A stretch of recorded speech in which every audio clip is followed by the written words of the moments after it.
One thing I want to say is that I give up trying to figure this team out. Last week, we blow a 19-point fourth quarter lead to a backup quarterback in the worst collapse in franchise history. This week, we absolutely kill a playoff contender by 29 points. This season is a roller coaster, but man, that is what it is being a Jacksonville Jaguars fan, because you do not know what to expect week to week, even quarter to quarter. What's going on, everyone? This is Jag Central, and I hope you're all doing well. Before we get into the recap, I just want to say a huge thank you to everyone who's been tuning in into the channel this season. It means quite a lot. The channel's been growing quite significantly this season, and we are 30 subscribers away from 200. So if you haven't subscribed yet and you're watching right now, please hit that subscribe button. I'm trying to get 200 before the end of the season. And if you haven't liked the video before, please just like it, and if you haven't commented, please do as well, because the comments and the likes really help with the channel's growth. So if you could do that, I would really appreciate it. And yeah, thank you so much. This is a recap of the Jacksonville Jaguars win over the Los Angeles Chargers. The Jacksonville Jaguars moved to 6-4 on the season after a complete four-quarter destruction against the Chargers, winning 35-6. That is exactly what we needed. We needed to quieten the noise, we needed to control our own destiny, and we looked like a legitimate playoff team. And if you're new to the channel, this is how we do things. I break down my 3 biggest takeaways from the game. This can either be specific to this game, or it can either be something that has kind of been trending over the last few weeks, and I'll kind of do a quick summary at the end of the game. So let's get into our first takeaway. So my first takeaway is that the offense looked smooth, and Liam Cohen called an absolute masterclass. Like, the play calling in this game was amazing, and the execution by the team was also absolutely amazing. The first things first is that the discipline was incredible. Like, what have I been talking about all season, and what have Jags fans have been talking about all season? Penalties. We lead the league in penalties, and this game we had 0 penalties, because we had 0 penalties, which is amazing. How refreshing was it to see the Jacksonville Jaguars not starting on 1st and 15, 1st and 20, 2nd and 15, 2nd and 20, 3rd and 10, 3rd and 15, just because there were no penalties. We weren't playing from behind the sticks, and we were able to pile up first downs after first downs after first downs, and we had over 30 of them.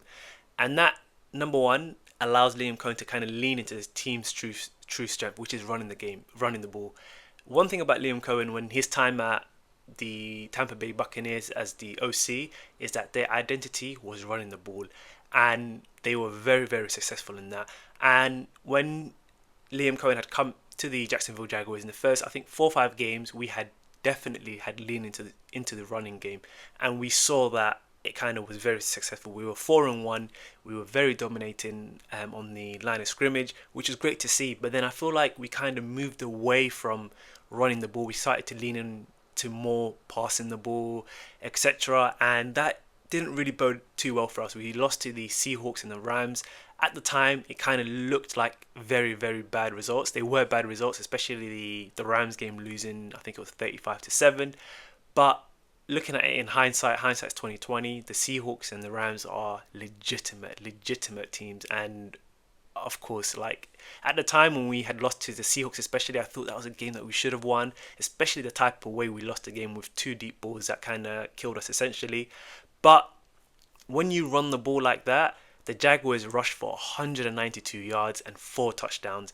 When you run the ball like that, you do 3 massive things. Number one, you dominate the time of possession. When you dominate the time of possession, it keeps your offense on the field, keeps their offense off the field, and gives you guys a better chance of scoring.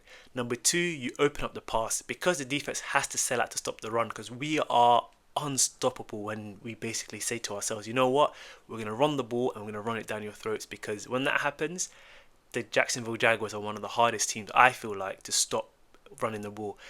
Number 3, it keeps your own defense off the field. When we struggle, we go 3 and out, and when we go 3 and out, it leaves our defense out there to get gassed. And on Sunday, it was sustaining drives, it kept the defense fresh, and that made all the difference. And that is the formula for me going forward for the Jacksonville Jaguars. We need to lean into running the football. The next thing is, because the running game was working so well, the play designs were smart, creative, and look at the touchdowns. Number 1, we had Travis Etienne scoring out of a wild card wildcat on a direct snap. We had a beautiful play action pass to Tim Patrick to cap off a 9 minute. And this smooth operation made it so easy for Trevor Lawrence. He didn't have to be Superman. He didn't have to think too much. The scheme created open receivers. He was zipping it to them.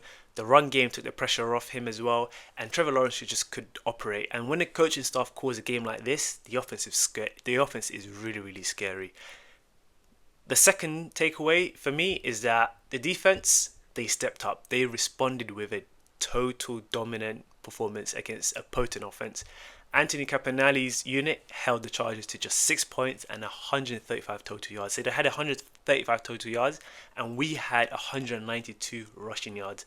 But if we look at the numbers very, very closely, we completely suffocated Justin Herbert. I know he had an offensive line which was really weak, and he basically had one of the worst games of his career. And going into this game, I was really, really scared that the Jacksonville Jaguars were not going to get the pass rush to get finally home, but it did. And it finally did for Josh Allen as well, because he secured his franchise record 56 career sack, which is amazing. And during the game as well, Trayvon Walker and Danny Strigwo had shared a sack, and rookie BJ Green had a massive hit on Justin Herbert, which I don't think was a roughing the passer penalty, but that eventually knocked Herbert out of the game as well.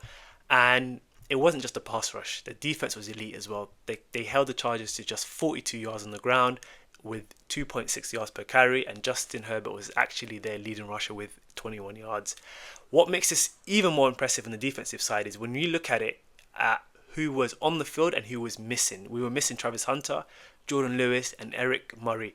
Greg Newsome also went down with an ankle injury during the game. We were playing with backups all over the secondary, but the defense still held strong. There was no excuses to say, hey, the defense wasn't playing too well because we had backups all in the secondary. They forced 3 and outs, 2 turnovers on downs, and we also grabbed an interception by Antonio Johnson as well. The defense was a complete masterclass, and that's one thing I wanted to say is when the offense does its job, then it makes it easier for the defense to basically do their job as well. My third takeaway is that this win was very, very critical for the playoff race. By beating the Chargers, we moved to 6-4, and according to analytics, our playoff chances I think have jumped up to like 55% as well. But I don't really look at these playoff chance numbers. It doesn't really matter because a few years ago we had like I think a 3% chance of reaching the playoffs, and we managed to find a way to reach it.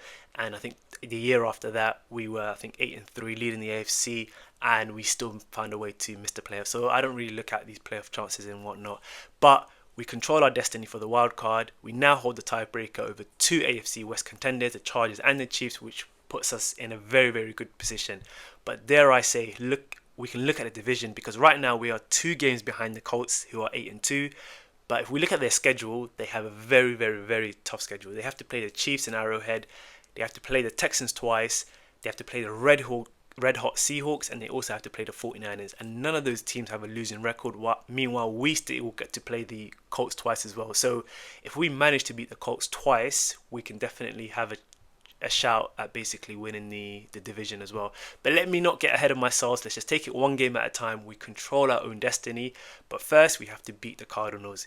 It will be so Jaguars to go out and lose to a 2-8 Cardinals team next week, but we have to handle our business. And yeah, so let's just not get too ahead of it, but it's nice to see that we can potentially have a way of winning the division as well and getting a home playoff game. So I'll just quickly do a quick game summary, but it started off quite slow in the first quarter, but the Jags kind of exploded towards the end of the first half, where Bashal Tutin scored a 4-yard touchdown. He was running all over the Chargers. Like, I really love Bashal Tutin. He made it 7-3 for us, and then Travis Etienne added that wildcat touchdown to make it 14-6 at the half. And just before the half, we had BJ Green had that huge sack on Justin Herbert, which basically kind of took him out of the game. The second half was all Jacksonville Jaguars. The Trevor Lawrence run one in himself. That is probably going to be the easiest rushing touchdown he'll have all season, and maybe even in his career. That lane was open. Tim Patrick caught that play action touchdown, amazing trick play on the, I think it was like on the 1 yard, 2 yard line as well, where I was expecting us to run the ball, but it was a very nice play action pass. And that's what happens when you can run the ball. The defense sells that for the run and kind of allows you to have a wide receiver to leak out and catch a pass like that. And then we had that Antonio Johnson huge interception that returned to kind of set up ETN's second touchdown of the day. It wasn't all perfect because Trevor Lawrence did throw an interception, but you know Trevor Lawrence, there's never a great Trevor Lawrence game without him throwing an interception as well. And we had some injuries as well with Greg Newsome, Trayvon Walker and Tootin all getting banged up. But when you win 35-6 and Josh Allen breaks the sack record at home, you take that every single time. So now we're 6-4. We're riding high, but like I said, we always take this one game at a time because next week we host, no, we don't actually host the Cardinals, do we? No, we go into Arizona. They're 2-8. They're struggling, but for me, we shouldn't be looking at whether the team is struggling because the Raiders, who are also struggling, gave us a very, very tough game. We could have easily lost that game as well. So this is a game that, of course, we should win, but games are not played on paper, and we shouldn't overlook anyone. And all we need to do is get into Arizona, get the W, and get out, and just keep the momentum rolling. That's my breakdown of a perfect bounce back win. And let me know down in the comments what you guys think. And as always, if you enjoyed the video, please hit the like button and subscribe for more. And thanks for watching.